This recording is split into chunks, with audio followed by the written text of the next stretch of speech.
একজন শিক্ষকের প্রতিবাদ, সত্য ঘটনা অবলম্বনে। ভারতের উত্তর প্রদেশের এক ছোট্ট গ্রামে রামপ্রসাদ মিশ্র নামে এক শিক্ষক ছিলেন। তিনি শুধু পড়াতেন না, বরং অন্যায়ের বিরুদ্ধে কথা বলার সাহসও রাখতেন। একদিন তিনি জানতে পারলেন, গ্রামের প্রধান সরকারি স্কুলে মিড ডে মিল, মধ্যাহ্নভোজ কর্মসূচির জন্য আসা খাবার দুর্নীতি করা হচ্ছে। শিশুরা যেখানে পুষ্টিকর খাবার পাওয়ার কথা, সেখানে তাদের দেওয়া হচ্ছে অল্প পরিমাণ নিম্নমানের খাবার। স্কুলের কিছু শিক্ষক ও স্থানীয় কর্মকর্তারা মিলে এই দুর্নীতিতে জড়িত ছিল। রামপ্রসাদ মিশ্র প্রথমে প্রধান শিক্ষকের কাছে অভিযোগ করলেন, কিন্তু কোনো ব্যবস্থা নেওয়া হল না।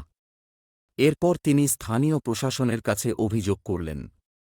তখন দুর্নীতিবাজরা তাকে ভয় দেখাতে লাগল, বলিবালার হুমকি, বদলির ভয়। কিন্তু তিনি দমলেন না।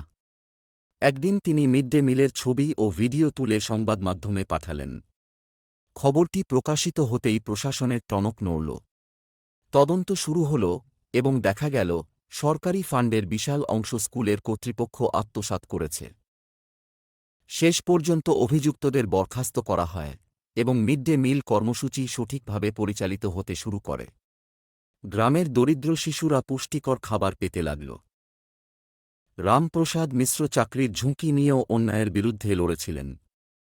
তিনি প্রমাণ করলেন, একজন সৎ শিক্ষক শুধু বই পড়ান না, সমাজকেও শেখান।